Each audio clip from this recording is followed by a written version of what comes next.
첫 번째로 말씀드리고 또 한 가지 말씀드리고 해칼입니다. 해칼.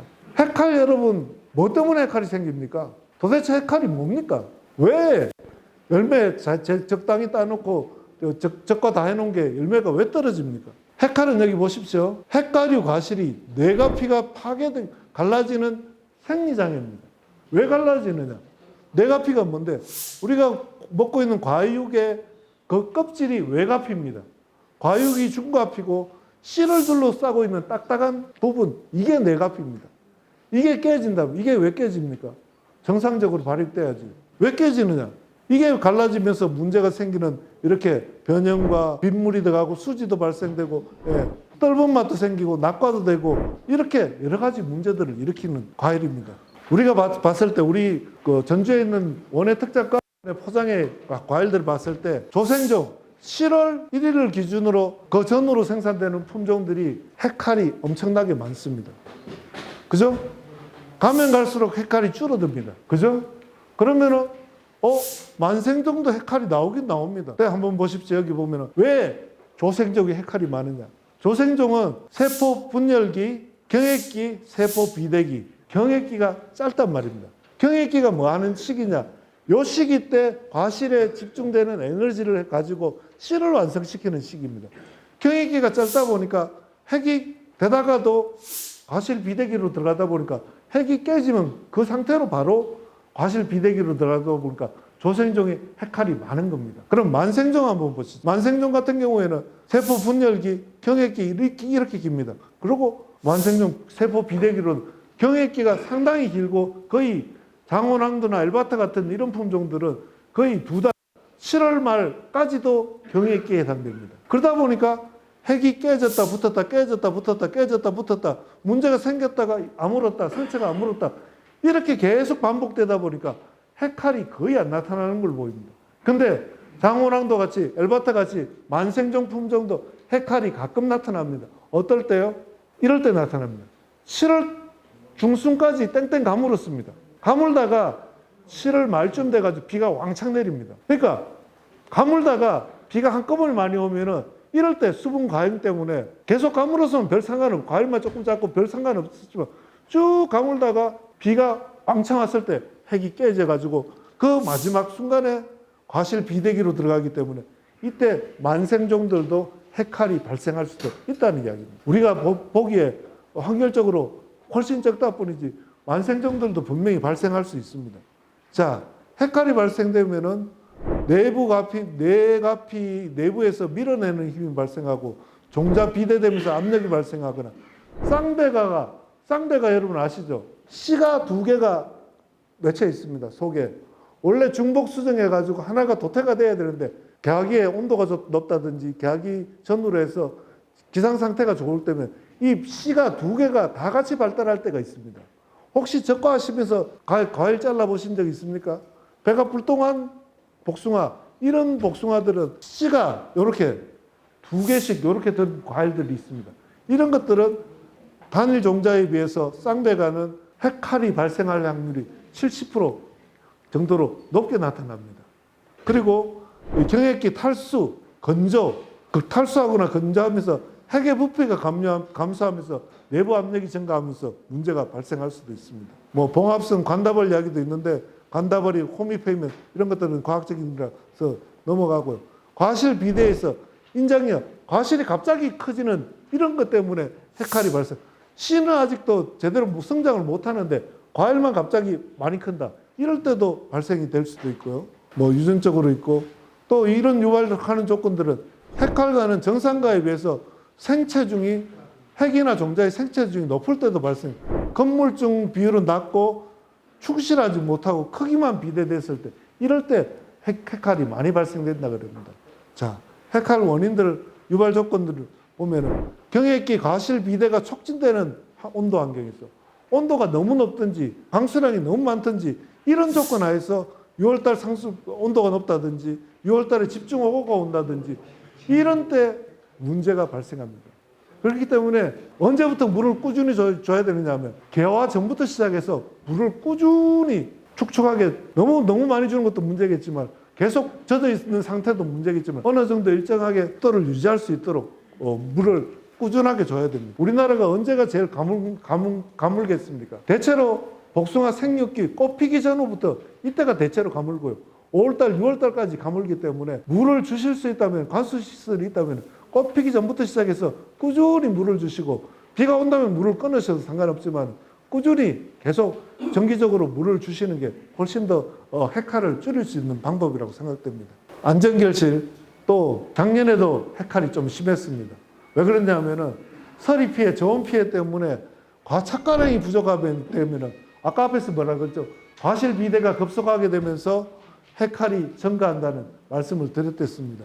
또 마찬가지로 열매 속기를 한꺼번에 하는 게 이게 최대의 문제입니다. 열매 속기를 한꺼번에 하지 한 개 따고 시간차를 이렇게 해야 됩니다. 그게 아니라 열매 속기를 한꺼번에 왕창하는 게 아니라 한번 솎아내고 촉을 솎고 재벌 솎고 그다음에 마지막 수정 적과하고 이렇게 좀 나눠서 할 필요가 있어요.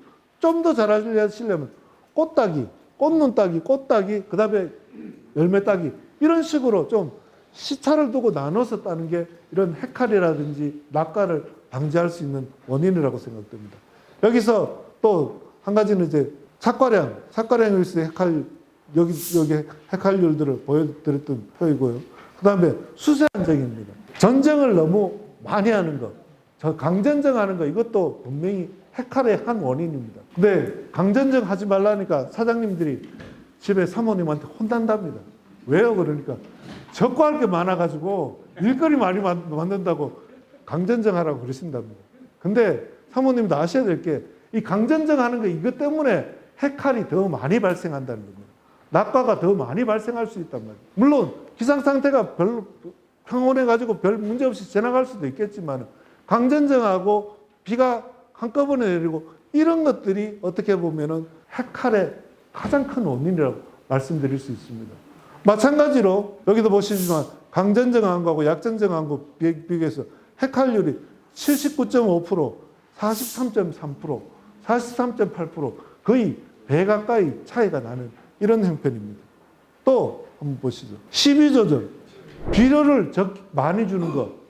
봄에 질소질 비료가 해칼을 증가시키는 이런 원인이 됩니다. 비료를 왕창 주는 것. 이런 것들이 해칼의 원인이기 때문에 비료도 좀 줄여서 나눠서 이렇게 주실 필요가 있다는 말씀을 드리고 싶습니다. 또 관수, 경액기 토양 수분이 많으면은 경액기가 언제쯤 되느냐 하면 꽃 피고 나서 거의 한 달 가까이 이 정도 5월 말 6월 달 이때 되면 경액기에 해당됩니다. 이때 보통 해칼이 많이 발생하는데 이때 건조했다가 비가 많이 내면 해칼이 발생할 수 있고 또 경액기 연속 강우가 없다면 관수를 5일 이상 비가 없다면 계속 꾸준하게 물을 줄 수 있는 이런 형편이 좋을 것 같습니다.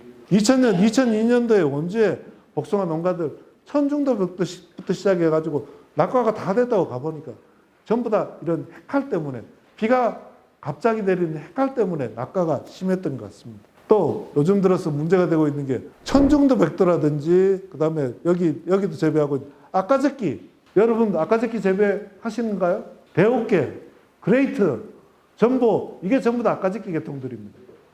이 품종들이 어떻게 보면 당도가 좀 높은 품종이 약간 무른 품종인데 이런 품종들이 문제가 특히 햇볕이 강하고 온도가 높은 해에 저희들 2007에서 조사한 바로 12년도, 15년도, 18년도 쭉 조사를 해봤더니만은 햇볕이 강한 거에서 한쪽이 과일이 이렇게 시커멓게 먹는 것처럼 이렇게 되고요.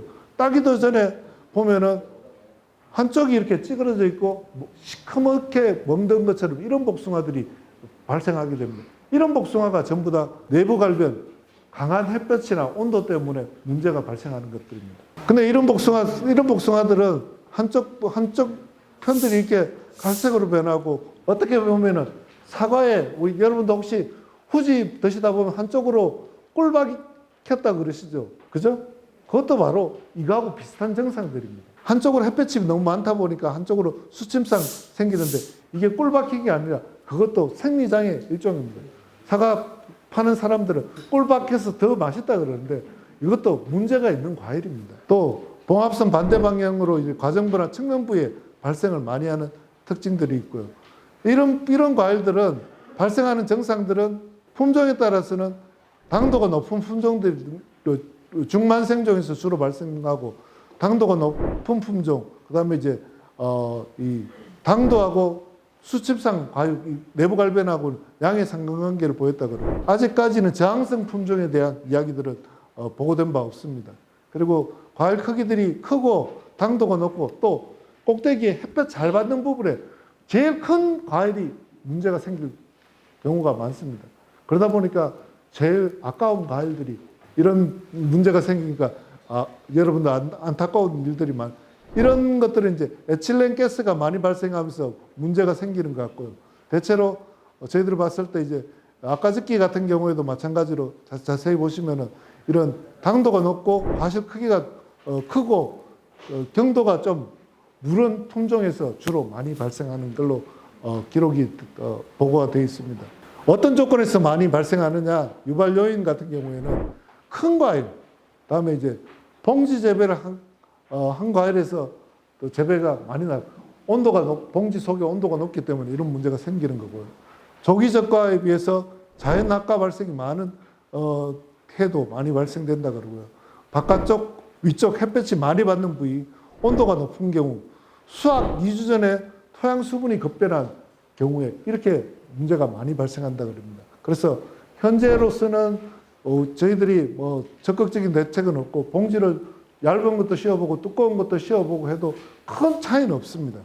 과수가지 않는 과일실에서 수확, 그러니까 조금 그런 과일들이 꼭대기에서 보였다 그러면 아무래도 그 다음 수확부터는 조금 밀수가라도 조금 일찍 수확하시는 게 그 해에는 피해를 줄일 수 있는 방법이라고 말씀드릴 수 있습니다.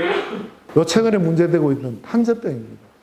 나머는 봉지를 다 잘 싸시니까 큰 문제가 없는데 작은 봉지를 싸는 큰 과일들, 이것들이 문제가 발생하고 있습니다. 작은 봉지를 씌우는 의미가 나중에 수확기 때 봉지가 터지면서 착색이 되라고 작은 봉지를 씌우는데 요즘 들어서 이런 탄저병 때문에 봉지를 오히려 좀 더 큰 봉지를 씌워야 된다는 이런 이야기를 많이 하고 있고요. 이중 봉지 같은 경우에도 봉지 자루가 긴 봉지, 밑이 좀 길쭉한 봉지, 이런 봉지들을 씌우면서 이런 피해를 줄이려고 하고 있습니다. 그런데 이 탄저병들이 어디 있느냐? 과실이나 가지에서 발생을 해가지고 분생 포자가 바닥에 나무 가지에 이렇게 묻어 있다가 빗물 한 방울에 6개부터 시작해서 134개의 분생 포자를 40cm까지 이렇게 튀어 오르게 한답니다. 그러면서 이 병들을 일으키는데, 자, 멀쩡하게 수확해가지고요, 가락동에 아니면 공판장에 보냈습니다. 근데 전날까지 수확하실 때까지 멀쩡했습니다. 올라가서 하루만 자고 나도 이튿날 사진 찍어가 상인들이 이렇게 여러분들한테 보낼 겁니다. 이런 복숭아를 보냈냐고. 지금 이만침 탄저병이 무서운 병입니다. 여러분 고추 탄저병도 무섭지만은 복숭아 탄저병도 엄청나게 지금 많은 피해를 일으키고 있는 중입니다. 전에는 뭐 탄저병들 별로 생각도 안 했는데 최근 들어서 뭐 영천, 청도, 경산부터 시작해가지고 피해를 많이 일으키고 있고, 저희들 작년에 조사해 봤더니 남부 지역, 특히 전남하고 경북 쪽에 조사를 해봤더니 거의 발생 가운데 조사 가운데 거의 100%가 피해가 있었고요. 피해 가율은 한 30% 이상. 그다음에 중부권, 경기도 쪽, 경기도, 충북, 엄성, 강원도 복숭아 농가들 재배 피해 가율은 8월 상순쯤에 조사를 했는데 피해 가율은 한 3% 미만이었지만 이것도 비가 많이 오는 지역에서는 피해가 심하고 비가 적게 오는 지역에서는 피해가 좀 적고 이런 상황입니다. 또 작년에 비가 많았던 것도 문제지만 이 탄저병을 우리가 그동안 너무 무시했던 것들도 한 가지 원인으로 꼽히고 있습니다. 자, 환경 조건은 장마기가 계속되고 그다음에 고온다습, 과온의 전염원, 그러니까 이 탄저병균들이 많기 때문에 문제가 생기는 거고요. 그다음에 작은 봉지를 씌운다든지 봉지를 안 씌운다든지 이런 것들 때문에, 그리고 또 동계박제를 실시를 안 하는 경우, 실시를 해도 제대로 안 하는 경우, 그리고 가온 바닥 청결도가 낮았고 청소가 제대로 안 돼 있다든지 이런 과수원들, 또 한 가지는 원인은 저희들 지금 약재들 쭉 스크린을 해봤더니만은 5개 정도는 저항성이 없었고 약재가 잘 들었습니다. 몇 가지 약제들, 여기서 보여드린 몇 가지 약제들은 뭐 지금 여기서는 여러분들 뭐 어떤 약제들 잘 안 보이겠지만 여러분 가지신 책자에는 다 보이실 겁니다. 이런 약제들이 내성이 생긴 이런 것들은 너무 자주 뿌려서 이런 탄저병균들이 뿌려봐야 별로 약효가 안 나타나는 이런 것들이기 때문에 좀 탄저병을 방제를 하실 때도 이런 약제들은 거르고 위에 있는 이런 약제들만 골라서 뿌려주시는 것도 한 가지 방법일 것 같고요. 자, 탄저병 관리는 어떻게 해야 되느냐. 병 발생은 강우가 비가 많은 경우에 발생이 많습니다. 작년도 마찬가지로 4월달, 6월달에 강수량이 300mm, 400mm 또 7월달 강수량이 많았기 때문에 과실 성습기에 포자비사는 6월달인데 7월달에 6월달, 7월달에 비가 많았기 때문에 탄저병이 발생이 많았던 거고요. 병에 걸린 가지들은 꼭 땅에 묻든지 태우든지 없애야 됩니다. 그러고 나서 과습되지 않도록 통풍 통과, 나무 사이에 햇볕이 잘 들어가고 바람이 잘 통하도록 이렇게 관리를 해주셔야 되고요. 또 포장 내에 배수가 잘 돼야 되고 여기서도 말씀드리면 질소질을 과용하는 건 건물입니다. 질소질이 많이 들어가게 되면 나무가 어떻게 됩니까? 도장지가 우후죽순으로 많이 나오게 되고 우거지게 되다 보니까 햇볕도 안 들어가고 바람도 안 타고 약도 제대로 안 들어간다는 이런 문제점들이 있습니다. 또 동계약제 방제 빈틈없이 살포하는 게 중요합니다.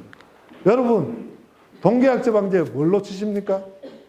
SS기 타고 치시죠. SS기 없으신 분들은 약대로 치시겠지만은. 근데 요즘 들어서 제가 볼 때 이 SS기 때문에 우리 복숭아 방제가 거꾸로 가고 있다는 생각이 듭니다. 왜? 동계약제 방제를 책에 있는 표현 그대로 빌려서 말씀드리자면 뭐냐면 바늘구멍 하나 없이 치라 그럽니다. 여러분 석회 영합제 치고 나무 한번 쳐다보셨습니까? 하얀 반접이 뚝뚝뚝뚝 끊어져서 붙어 있습니다. 그게 어떻게 바늘구멍 하나 없이 치려면 어떻게 됐냐? 뽀얗게 하얗게 묻어야 됩니다. 근데 여러분들 석회 영합제 치시고 나무 보셨나요? 하얀 스팟이 이렇게 묻어 있습니다. 하얗지 않은 데는 약이 안 묻었다는 이야기입니다. 거기는 병균이 살아있다는 이야기입니다. 왜 그렇게 될까요? SS기 기계도 비싸고 좋습니다. 노동력도 전략해주고 좋은데 문제는 뭐냐? 이게 편하다 보니까 바늘구멍 하나 없이 약을 칠하는데 그냥 바람은 불든지 바람아 불어라 나는 지나간다 이겁니다. 그러다 보니까 약은 치긴 칩니다. 그래도 약효가 그만큼 안 나타난다는 게 문제가 있습니다. 그러다 보니까 문제는 뭐야? 비는 또 많이 오지, 병균은 많지. 이러다 보니까 우리가 약을 쳐도 헛일 안 나는 겁니다. 제가 알고 있는 경산에 한 복숭아 농사 짓는 친구는 그 친구는 SS기 500짜리 쓰다가 재작년인가 작년인가 1000짜리로 바꿨습니다. 그렇게 큰 거 있으면서도 동계약제 방제하고요. 그 다음에 4월달 꽃 피고 나서 방제하는 거. 가지가 우거지기 전까지는 꼭 약대로 뿌립니다. 왜 그렇게 뿌리겠습니까? 시간이 남았어요? 아니면 할 일이 없었어요? 왜 그렇게 뿌리겠습니까, 여러분? 그만큼 꼼꼼하게 뿌리고 싶다는 이야기입니다. 여러분, SS기 뿌리시더라도 좋습니다. SS기 뿌리시더라도 바람 안 불 때, 바람 안 부는 날 천천히 가십시오. 천천히 가셔가지고 약을 최대한 꼼꼼하게 맞을 수 있도록 이렇게 관리해 주시는 게 이런 동계약제 방제를 제대로 뿌리시는 겁니다. 석회양업제 보르데 물론 뭐 다른 농약에 비해서 비싸진 않지만은 그래도 약을 한 바퀴를 더 돌더라도 좀 꼼꼼하게 뿌리실 필요가 있다는 그런 말씀을 꼭 드리고 싶습니다. 이때까지 전체적으로 제가 말씀드렸던 건데 우리가 지금 하고 있는 것들이 지하부 비가 많이 오면 지하부 피해가 분명히 문제가 됩니다. 특히 비가 많이 오면은 동계 관리 또 모니터링 꼭 해야 될 것 같고요. 그다음에 이제 열과 핵칼 주기적으로 관수, 그다음에 적정한 착과량 확보 이게 꼭 중요합니다. 한꺼번에 적과해야 되는 거 이게 제일 문제가 되는 이야기고요. 그다음에 탄저병 경감을 위해서는 가원에 탄저병균이 없어야 되고 배수가 잘 되고 환경 조건이 좋아야 됩니다. 그리고 봉지, 큰 봉지 꼭 씌워주시는 걸 부탁드리겠습니다.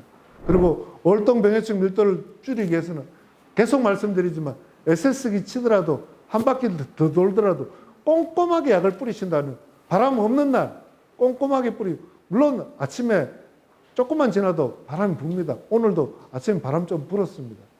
바람 없을 때 뿌리신 거, 그게 꼼꼼하게 빈틈없이 뿌린다는 거, 이게 제일 중요한 문제인 것 같습니다. 그것만 지키시더라도 훨씬 더 병해충들 줄일 수 있을 것 같고요. 좋은 약 없습니다. 물론 비싼 약 팔지만은, 비싸면은 비싸봐야 얼마나 비싸겠네요. 그게 한두 차 뿌리는 게 아니고 10차씩 뿌리려고 그러면 그것도 돈이 엄청나게 많습니다. 싼 약으로 꼼꼼하게 방지를 할 수 있다면, 효율적으로 방지를 할 수 있다면 그게 제일 정답이 아닐까요? 또 문제가 되고 있는 게, 요즘 들어서 한 10년 전부터 계속 문제가 되고 있는데 최근에 들어서 이런 밝혔습니다. 몇 가지 밝힌 사실들을 위주로 말씀드릴게요. 수확하고 나서 멀쩡하던 나무가 녹물이 주르륵 흐르면서 나무가 죽어갑니다. 특히 작년에 많았습니다. 가을에 비가 많다 보니까. 남원도 몇 년 전부터 계속 가을에 비가 많은 해 많이 나오고 있습니다. 이렇게 수지 증상을 보이는 것, 흐르는 부분을 껍질을 벗기고 봐도 속은 멀쩡합니다. 거기가 상처가 있는 게 아니라 그 아래쪽에 지저부라 그러죠. 접목된 부위에 여기가 문제가 생긴 것 같습니다. 땅하고 이렇게 접목된 부위가 이런 나무들이 몇 년생들이냐면 대체로 3년생에서 6년생, 7, 8년생 넘어가면 잘 안 나타나는데 혹가도 나타나기도 합니다. 근데 대체로 어린 나무에서 많이 발생됩니다. 그러니까 쉽게 말해서 접목한 부분들이 아직 상처가 완전히 아물지 않았고, 이 상처를 통해서 병균들이 들어가면서 나무에 문제를 일으켰던 것 같습니다. 그러면 왜 녹물은 다른 데서 나타나느냐? 여기는 안 나타나죠. 여기가 완전히 양수분이 차단됩니다. 접목 부위가. 밑에서부터 양수분을 못 받쳐주니까 위로 올라갔던 양수분이 어떻게 되냐? 계속 밑에서 받쳐줘야지 정산하면서 나무가 호흡을 하면서 정산하게 되는데, 근데 밑에서부터 못 받쳐주니까 올라갔던 것들이 한 군데 모여가지고 나무의 약한 부분으로 쭈르륵 흐르다 보니까 이 녹물이 나는 것 같습니다. 근데 이렇게 녹물이 나면서 저희들이 원인을 밝혀봤더니 세균성 동국병, 줄기 썩은병, 이런 균들이 발견이 됐고요. 그 다음에 이런 균들이 발생이 되면서 이런 균들이 전부 다 어디 있냐? 땅에 다 있습니다. 그게 이제 수확하고 나서 비가 많이 오다 보니까 빗물에 튀어가지고 접목 부위를 통해서 감염이 되면서 문제를 일으키는 것 같습니다. 그러니까 첫 번째로 해주셔야 될 게, 수확하고 나서도 나무 밑에 풀이 없어야 됩니다. 또 나무 밑에 어린 나무들 3년생에서 나무 심으면 부직포를 깔아가지고 한 6, 7년까지는 나무 밑에 풀이 안 자라도록 관리를 해주시는 것도 중요할 것 같고요. 그 다음에 이제 또 이런 나무에 이런 균들이 들어간다면은 상처 부위로 감염되기 때문에 줄기세균병, 지저분들을 이런 병반이 있으면 그걸 긁어내시고 토피친 페이스트나 아니면은 석회 유황합제, 보르덱 같은 경우에도 나무 둥치에 이렇게 자주 뿌려주시는 것들도 한 가지 방법이라고 생각됩니다. 이런 균들이 세균성 동고병 같은 경우는 보르덱이 가장 효과적인 약제라고 하는데, 이게 어느 게 지금 저희들이 밝힌 바로는 세균성 동고병, 줄기세균병균, 동고병균 세 가지가 나왔는데 어느 게 주요 원인인 것들은 아직 밝혀지지 않았습니다. 그렇기 때문에 나무 둥치에 이런 세균성 보르덱 같은 것들을 꼼꼼하게 좀 뿌려주실 필요가 있다는 거 말씀드리고 지나가겠습니다.